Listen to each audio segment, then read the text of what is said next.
ಸಖತ್ ಖಾರ ಬಣ್ಣ ಮತ್ತು ರುಚಿ Aachi chilli powder. Dubai air show ವೇಳೆ ಫೈಟರ್ ಜೆಟ್ ಪತನಗೊಂಡಿದೆ. ಭಾರತದ ತೇಜಸ್ ಯುದ್ಧ ವಿಮಾನ ಪತನವಾಗಿರುವಂಥದ್ದು. ಕೆಳಗೆ ಬಿದ್ದು ಬೆಂಕಿಯ ಉಂಡೆಯಾಗದೆ ಜೆಟ್. ಮಧ್ಯಾಹ್ನ 2:10ಕ್ಕೆ ನಡೆದಿರುವಂತಹ ದುರ್ಘಟನೆ ಇದು.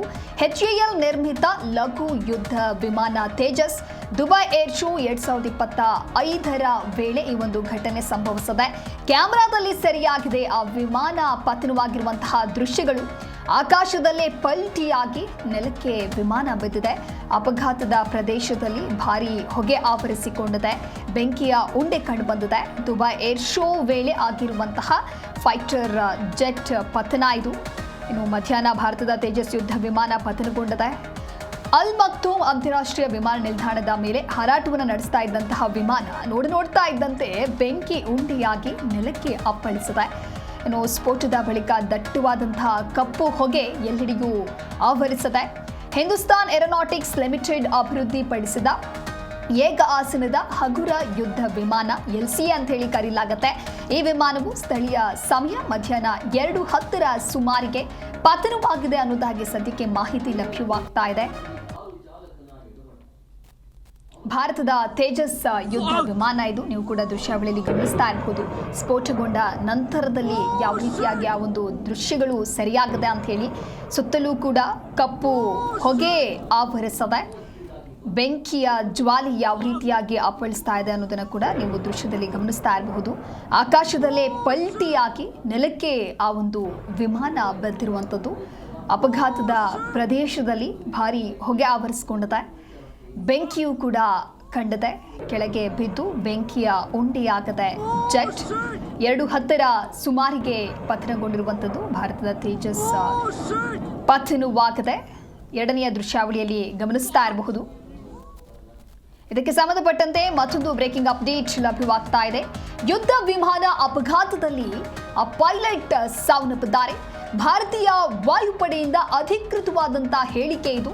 ತೀವ್ರವಾಗಿ ಗಾಯಗೊಂಡಿದ್ರು ಪೈಲಟ್, ಕೊನೆಗೆ ಸಾವನ್ನಪ್ಪಿದ್ದಾರೆ. ಮೃತರ ಕುಟುಂಬದ ಜೊತೆಗೆ ನಾವು ನಿಲ್ತೀವಿ ಅಂತ ಹೇಳಿ ವಾಯುಪಡೆ ತಿಳಿಸಿದೆ. ವಿಮಾನ ಪತನ ಕಾರಣದ ತನಿಖೆಗೆ IAF ಆದೇಶವನ್ನ ನೀಡಿದೆ. ಮೃತ ಕುಟುಂಬಕ್ಕೆ ರಾಹುಲ್ ಗಾಂಧಿ ಸಂತಾಪವನ್ನ ಸೂಚಿಸಿದ್ದಾರೆ. ಮೃತರ ಕುಟುಂಬದ ಜೊತೆಗೆ ನಾವು ನಿಲ್ತೇವೆ ಅನ್ನೋದಾಗಿ ಒಂದು ಕಡೆ ವಾಯುಪಡೆ ಹೇಳಿರುವಂಥದ್ದು. ತೀವ್ರವಾಗಿ ಗಾಯಗೊಂಡಿದ್ರು ಪೈಲಟ್ ಕೂಡ ಸಾವನ್ನಪ್ಪಿದ್ದಾರೆ.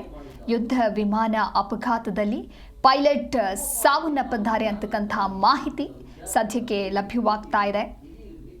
ಪೈಲಟ್ನ ಸ್ಥಿತಿ ಅಥವಾ ಸ್ಫೋಟ ಸಂಭವಿಸಿದೆಯಾ ಅನ್ನೋದರ ಕುರಿತಂತೆ ಅಧಿಕಾರಿಗಳು ತಕ್ಷಣವಾಗಿ ದೃಢೀಕರಿಸಲಿಲ್ಲ. ಆದರೆ ಈಗ ಬಂದಿರತಕ್ಕಂತಹ ಮಾಹಿತಿ ಪ್ರಕಾರ ಪೈಲಟ್ ಸಾವನ್ನಪ್ಪಿದ್ದಾರೆ. ವಾಯುಪಡೆಯಿಂದ ಅಧಿಕೃತವಾದಂಥ ಹೇಳಿಕೆ ಇದು.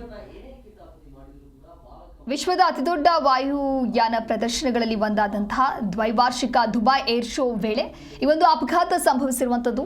ಎಮಿರೇಟ್ಸ್ ಮತ್ತು ಫ್ಲೈ ದುಬೈನಿಂದ $1 ಬಿಲಿಯನ್ ಮೊತ್ತದ ವಿಮಾನ ಖರೀದಿ ಸೇರಿದಂತೆ ಹಲವು ಮಹತ್ವದ ಘೋಷಣೆಗಳನ್ನು ಏರ್ ಶೋ ವೇಳೆಯಲ್ಲಿ ಘೋಷಿಸಲಾಗಿದೆ.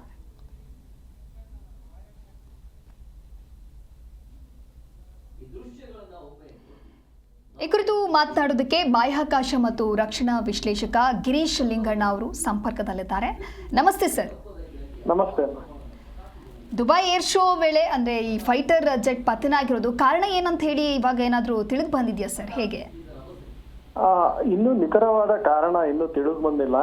ಅದು LCA light compact aircraft Tejas mark 1 ಅಂತ ಅದು ಪತನ ಆಗಿರೋದು. ಅಂದ್ರೆ ಆಕ್ಸಿಡೆಂಟ್ ಆಗಿ ಬಿದ್ದೋಗಿರೋದು. ಆಕ್ಸಿಡೆಂಟ್ ಇನ್ ದ ಸೆನ್ಸ್ ಅದು ಬಂದು ಗ್ರೌಂಡ್ಗೆ ಅಪ್ಪಳಿಸಿ ಹಂಗೆ ಬ್ಲಾಸ್ಟ್ ಆಗಿದೆ. ಸೊ ಆ ಬ್ಲಾಸ್ಟ್ ಆಗಿರೋದು ಏನಕ್ಕೆ ಅಂತ ಇನ್ನೂ ಕರೆಕ್ಟ್ ಆಗಿ ನಿಖರವಾಗಿ ಹಿಂಗೆ ಆಗಿದೆ ಅಂತ ಹೇಳಕ್ಕೆ ಇನ್ನೂ ಕಷ್ಟ ಆಗುತ್ತೆ.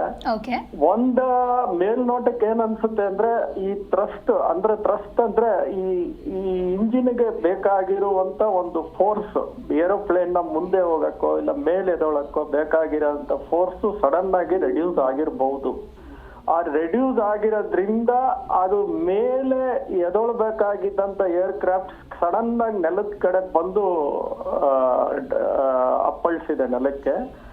ಆಮೇಲೆ ಏರ್ಕ್ರಾಫ್ಟ್ ಇಂದ ಒಂದು ಸೀಟ್ ಕಾಕ್ಪಿಟ್ ಸೀಟ್ ಅಂತ ಇರುತ್ತೆ, 00 ಸೀಟ್ ಅಂತಾರೆ, ಅದು ಅತ್ಯಾಧುನಿಕ ಸೀಟ್ ಅದಕ್ಕಿರೋದು. ಅಂದ್ರೆ ಅದ್ ನಿಂತಿದ್ರು ಆ ಕಾಕ್ಪಿಟ್ ಆಪರೇಟ್ ಆಗುತ್ತೆ, ಅದು ಇಂಥ ಹೈಟ್ ಅಲ್ಲೇ ಆಪರೇಟ್ ಆಗ್ಬೇಕು ಅನ್ನೋದು ಇಲ್ಲ, ಆ ತರ ಕಾಕ್ಪಿಟ್ ಸೀಟ್ ಇತ್ತು. ಸೊ ಪೈಲಟ್ಗೆ ಅದು ಟೈಮೇ ಸಿಕ್ಕಿಲ್ಲ, ಅವನು ಎಜೆಕ್ಟ್ ಮಾಡ್ಕೊಳ್ಳೋಕ್ಕೂ ಟೈಮ್ ಸಿಕ್ಕಿಲ್ಲ, ಅಷ್ಟು ಫಾಸ್ಟ್ ಆಗಿ ಬಂದು ಅದು ನೆಲಕ್ಕೆ ಅಪ್ಪಳಿಸಿದೆ. ಅಂದ್ರೆ ನೆಗೆಟಿವ್ ಜಿ ಅಂತಾರೆ, ಅಂದ್ರೆ ಗ್ರಾವಿಟಿಗಿಂತ ಜಾಸ್ತಿ ಫೋರ್ಸ್ ಅಲ್ಲಿ ಎಳ್ದು ಅದು ಬಂದು ಅಪ್ಪಳಿಸಿದೆ.